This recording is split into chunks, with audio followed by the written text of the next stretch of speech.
defensive coordinator hire that Tom Herman makes in the next few days is going to be the most important decision he makes in his coaching career.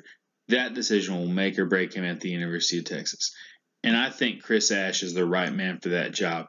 I'll tell you why in a minute. But first, let's talk about why this is the most important decision Tom Herman will make in his coaching career. So when you look at top 10 football teams over the past 6 years, they've pretty consistently had an offensive SP plus of around 40 and a defensive SP plus of around 14. The college football playoff contenders maybe are a little bit better offensively, a little bit better defensively, or a little bit better in both areas. And there are some outliers that are really good offensively and maybe not as good defensively, and maybe some that are not quite as good offensively, but really good defensively.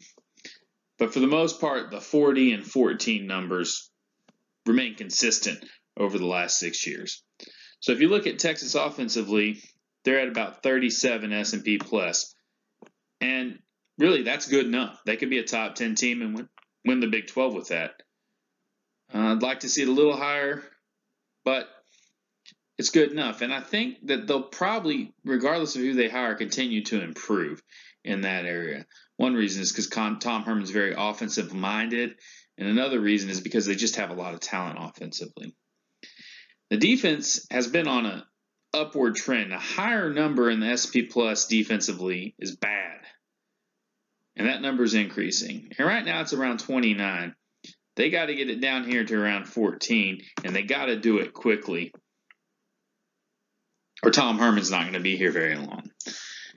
So Chris Ash is the right man for this job, and the reason he's the right man is because he runs a simple defense that can be easily modified to make game plans without changing a lot of responsibilities for the players. He's going to run quarters and man coverage, which is easy to teach. It's consistent week to week. It doesn't change. He's going to run his 4-3 overlook. He can change which side is strong, which side is weak. And he's going to stay base on first and second down. He's not going to blitz to get players out of position on first and second down. And he's not going to set the secondary to the big play on first and second down, which is when offenses want to take their big shots. So your secondary is set up for success, and you're good to stop the run. The linebackers are going to be in the right position to stop the run. Lastly, something that Texas has really struggled with is stopping the quarterback run. And Chris Ash has an excellent plan to stop the quarterback run, and we're going to talk about that. So here is Chris Ash's base defense.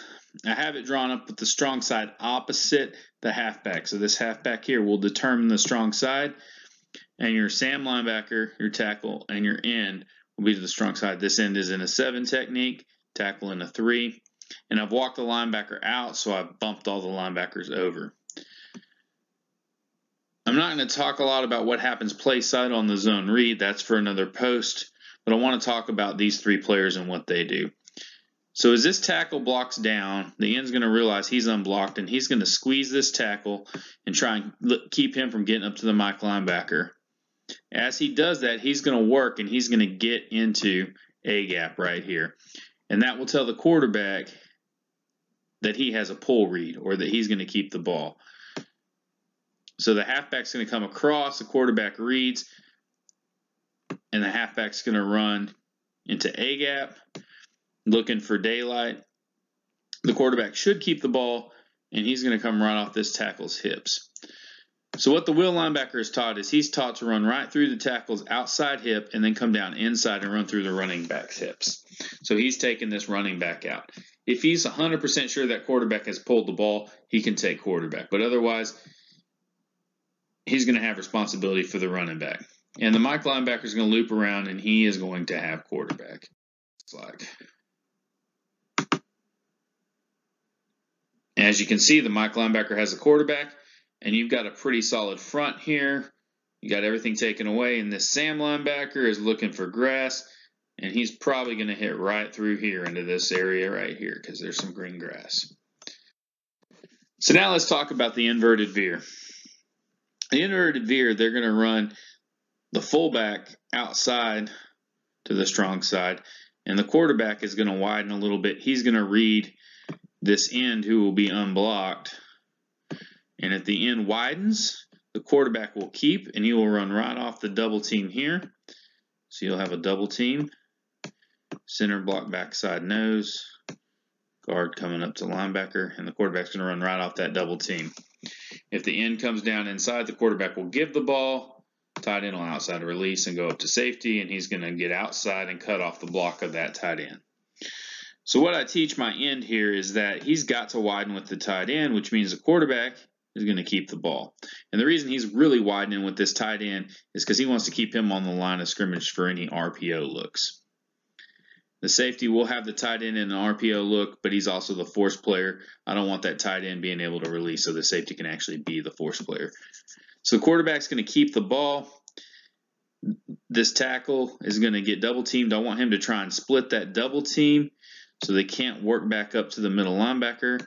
And I'm teaching my Sam to stack the tackle. Now, if he sees air in A-gap, he is going to have to hit that air and work back to the quarterback because he cannot allow this quarterback to cut back to A-gap.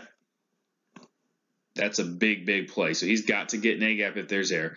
Now, the nose is taught to put center in backside A-gap. So if the center's in backside A-gap, there's no air. The Sam can work inside out, and he can either play side if the quarterback bounces outside, or if the quarterback cuts back, he can come back this way, and the Mike linebacker is doing the same thing.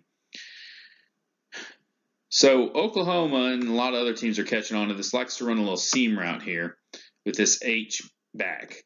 So what I teach my will linebacker is he's going to step into the play like he's playing a run and then sink if he sees the seam route and try and take that seam route away. And that can be a big play for you defensively if the quarterback makes the wrong read and tries to throw that seam route. You can get an interception.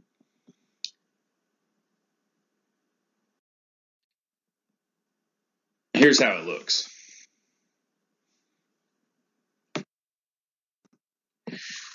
One other way that Chris Ash can play this, if he's not too concerned about the RPO, is he can play leaving this will linebacker in a 30. That's his base alignment. The Mike would be in a 10. And then in this scenario, I have the Sam linebacker in a 9 technique out here. So the Sam linebacker is going to collision the tight end, maintain his outside shoulder free. And I think here the tight end's probably going to try and double team this end here. The guard's going to come over and try and cut off the tackle. You're going to block back here, which is going to give your Mike air right through A-gap. Once again, the Sam sees this. He's going to squeeze down, which is going to get a give read. They're going to run out here, and the safety's going to come up. The tight end's not going to be able to release. Safety's going to come up and be your force player.